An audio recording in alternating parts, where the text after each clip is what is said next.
রাজধানীর তেজগাঁও সাতরাস্তা নাবিস্কো এলাকায় অবৈধভাবে পার্ক করে রাখা ট্রাক সরানোর দাবি জানিয়েছে বিজি প্রেস স্কুলের শিক্ষার্থীরা। তাদের অভিযোগ, প্রায়ই ট্রাক শ্রমিকরা শিক্ষার্থীদের হয়রানি করে, বাদ যায় না নারীরাও। তাই ট্রাক সরিয়ে রাস্তায় নিরাপদ চলাচল নিশ্চিত করার দাবি জানান তারা। তেজগাঁও এলাকার সাতরাস্তা ও এর আশপাশ দিয়ে যারা চলাচল করেন তারা জানেন এই অঞ্চলে কাভার্ড ভ্যান, পিকআপের যন্ত্রণা। এই ১০০ ফুটের সড়কে ৭০-৮০ ভাগেই দাঁড়ানো ট্রাকের দখলে।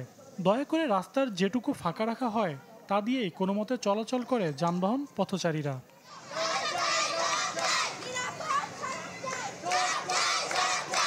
এর দুর্ভোগ ছাড়াও অভিযোগ আছে পথে প্রায় নারীদের অশালীন অঙ্গভঙ্গি ও উত্ত্যক্ত করার।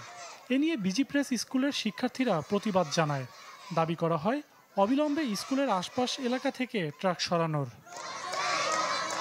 কিছুদিন যাবত ট্রাক স্ট্যান্ডের যে ড্রাইভাররা ওনাদের রীতিরত আমাদের গায়ে হাত তুলে ওনারা আমাদেরকে মারার জন্য চলে আসে। ট্রাকে যে লোকগুলা থাকে ওনারা অনেক সময় টিচ করে, মেয়েদের হাত ধরে টানাটানি করে টিচ করে কথা বলে। এর জন্য আমাদের অনেক প্রবলেম হয়।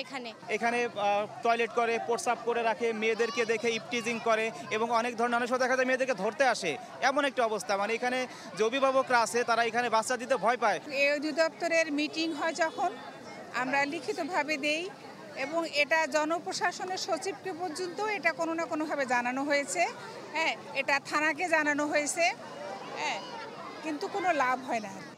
তেজগাঁও ট্রাক স্ট্যান্ড সংলগ্ন এলাকার দুর্ভোগ নিয়ে পুলিশের সাথে কথা বলতে চাইলে রাজি হননি এই কর্মকর্তা।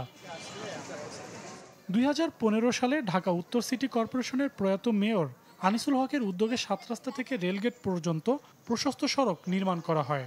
কিছুদিন শৃঙ্খলা থাকলেও গেল কয়েক বছর ধরে ট্রাক দিয়ে সড়ক দখলবাজি আগের জায়গায় ফিরেছে।